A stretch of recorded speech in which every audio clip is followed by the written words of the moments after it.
si dhalinyarada looga fogeeyo aafooyinka ay u nugul yihiin ee tahriibta. Cunada qaadka iyo qabyaalada ayaa waxay khasabtay in loo abuuro fursado kale oo ay hormuud ka tahay kubadda cagtu. Waxaana galabtii shalay toole si rasmi ah loogu soo gunaanaday koob muddo ka socday garoonka City Stadium ee xaafadda Geerashow Aadan. Koobkaasi oo ay qabteen dhalinyarada xaafadaasi kaasi oo ay ugu talagaleen isdhexgalka dhalinyarada. Koobkani ayaa waxaa ka soo qayb galay 8 kooxood oo iskugu jira dhalinyarada ka ciyaartay heerka koobaad ee caasimada, dhalinyarada cusulaatay iyo da'yarta xaafadaasi. Muddadii uu socday koobkani ayaa waxaa laga dareemayay jawi degan oo nabadaysan, maadaama dhalinyarada xaafadaasi gudida iyo waalidka iyo waayeelka xaafadaasi ay isku hawleen sidii ay u sugi lahaayeen amniga dhalinyarada isla markaasina ay kor ugu qaadi lahaayeen haybada iyo quruxda ay xaafadaasi leedahay. Waxaana galabtii shalay toole kulanka kama dambaysta ku kulmay kooxaha ku ciyaarayay magacyada Baaldahab iyo Caaqil Shoob. Waqtigii ciyaarta loogu talagalay ayaa waxaa ku soo dhamaaday gool iyo gool.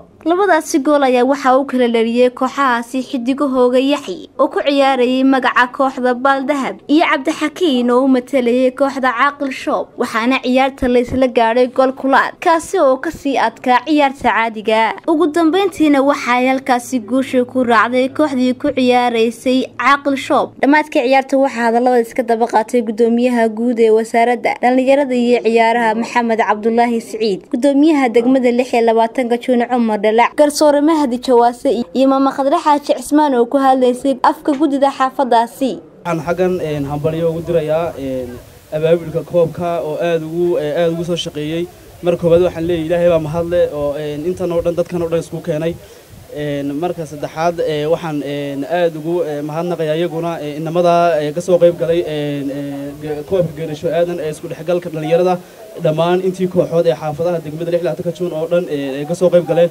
Anoo ku hadlaya tiimka degmada 26 Juun waxaan dhammaan u mahad celinayaa dadka aan hoos ku soo xusoo dhan.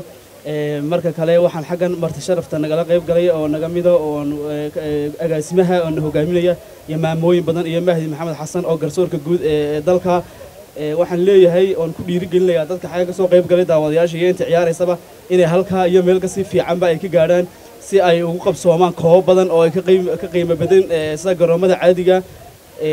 Waxaan guul u rajeynayaa degmada Gacan Libaax oo iyaduna u baahan garoomo badan in loo dhiso oo sida kuwa kubadda cagta kuwa xawaadlo kala waayo dadkan oo dhan waxa u baahay wax mashquuliya kuma filna garoonka xawaadle oo inta badan soo daawasho imaadaan.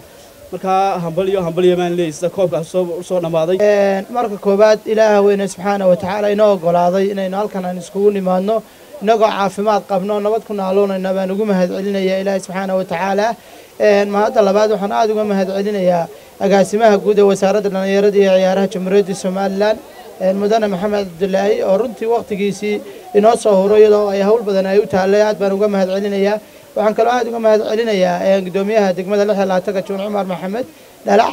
sidoo kale waxaan aad uga mahad celinayaa iyaduna Hinda jaamaca oo Hinda maamo Hinda oo runtii qayb weyn ka qaadatay. kolle waqti ma haysano roob ayaa soo socda inaan dadajinaan doonaynaa.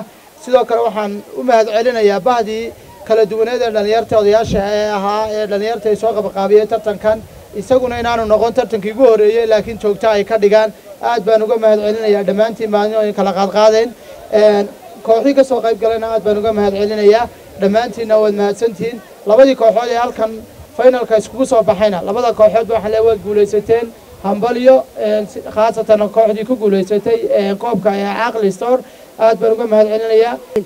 sportska ka soo qayb gashay xaafadan Geerashow Aadan anigoo magacaygu yahay Khadra Xaaji Cismaan deganna xaafadan Geerashow Aadan. runaantii waxaan aad iyo aad ugu faraxsanahay dalkeena maanta nabadgelyada ka jirta anigoo qurba joogta dalka isla markaana dadkii ku soo noqday dalka. waxaan aad ugu faraxsanahay sida maanta caruurteennii faraawilka ay yihiin ubax ay yihiin kubadda ay u ciyaarayaan. markaas waxay noqonaysaa inay haddaynu nahay waalidiintii dawladdii inaynu maartay aynaguna aynu dhinaceena qabanno oo aynu taageerno maadaama caruurteena maanta ay keeneen jaanis wanaagsan oo ay iyagu ku keeneen fikirkooda inay ciyaaraan halkay caruurtu tahriibi lahaayeen ama ay meelo xun gali lahaayeen ama mukhaadaraad iyo daroogo iyo waxyaabo kale ay keeni lahaayeen. waxa maanta farxadii ah inaan maartay aniguna ku faraxsanahay in caruurteena ay sidoo kale sameysay.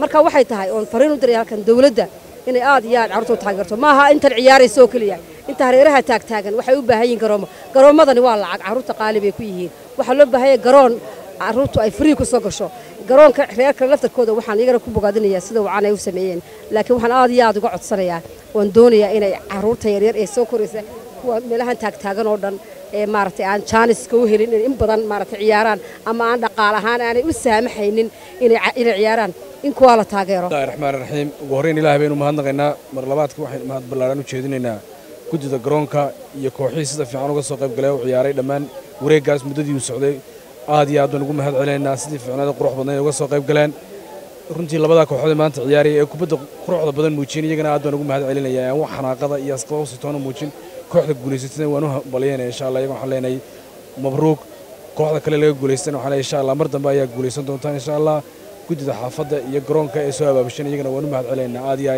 aad baan ugu mahad celinaynaa runtii ciyaaruhu waa waxa kaliya ee lagaga badbaado rabshadaha iyo muqaadaraadka iyo balwadaha iyo isku dhaca dhalinyarada dhexdooda iyagana waxaan ku boorinaynaa gudida xaafadda iyo dhammaan mulkiilayaasha garoonka inay si ka fiican oo qurux badan u sii wadaan. ugu dambeyntiina waxaa halkaasi lagu guddoonsiiyey abaalmarino ciyaaryahanadii ka soo qayb galay koobkaasi iyadoo loo kala qaaday boosashanada ay ka ciyaaraan.